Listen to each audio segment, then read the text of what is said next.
Eric Peterson with Arborist here. Today's weekly business tip, we're going to talk about independent contractors versus employees, some of the pros and cons to your business, as well as the current regulation as it stands today, January 3rd, 2023. So as you look to grow your business, obviously you're going to need more employees or more people to help do the work. And you can do it one of two ways. You can hire employees and you could hire independent contractors.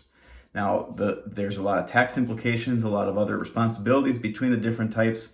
So this article is meant just to give you a high-level snapshot of things to consider when looking at either having an independent contractor or an employee on the team.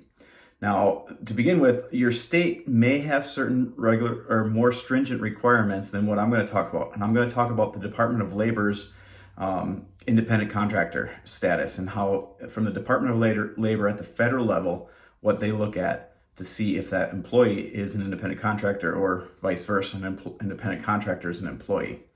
So as of March 8th, 2021, there was a change to the test on how they actually look at what is an independent contractor. It focuses around what they call the economic realities test. And really there's 5 points to that test, but there are two main core components. The first one being control and the second one being investment. If those two disagree with each other, like one control is viewed as an employee and investment they're viewed as an independent contractor. If they're disagreeing upon each other, then it goes down to the final three. That would be integration, skill, and permanence. Now, going back, so the first two, the core ones, control. That's the really who has control over the individual.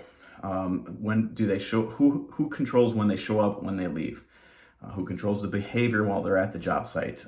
What other controls are in place from a contract standpoint, perhaps insurance requirements, adherence to safety standards, etc. So that's control. The second one is the investment piece of it, and that's talks about the investments made by the individual worker or the employer to actually make a profit or a loss. So who pays for the equipment? Who provides the equipment? Who pays for training or employee development or training and advancement? Those type of questions will determine whether they're an independent contractor or an employee. So if those two, the first two, control and investment, disagree, then we get into the other three. Integration. That's basically if the individual's contribution to the company couldn't result in the actual final service or product being delivered, that person would be very integral to the business and would be viewed as an employee. If the employer can provide the service or the product without that individual, that would be viewed as an independent contractor. The next one is skill.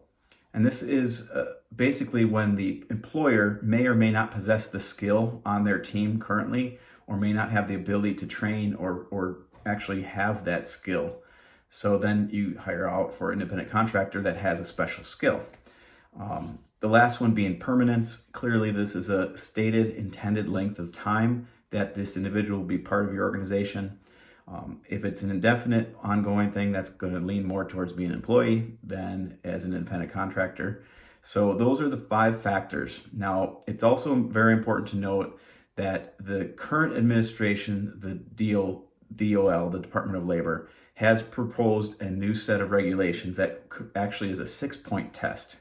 So as of January 3rd, 2023, that's not enforced yet. They're taking open comments on it, and it sounds like a ruling will be made by the end of first quarter 2023. So please keep an eye on it because that could be changing just a little bit, and you want to make sure that you're up to the most top information. So in the bottom of the article, there's some pros and cons to hiring a contractor or employee.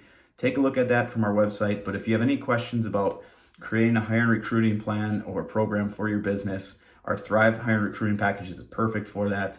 We work one-on-one with one of our company industry experts to help you set that up so you can get a pipeline of great superstars on your team. So thanks again for watching. Please be safe out there. Talk to you soon.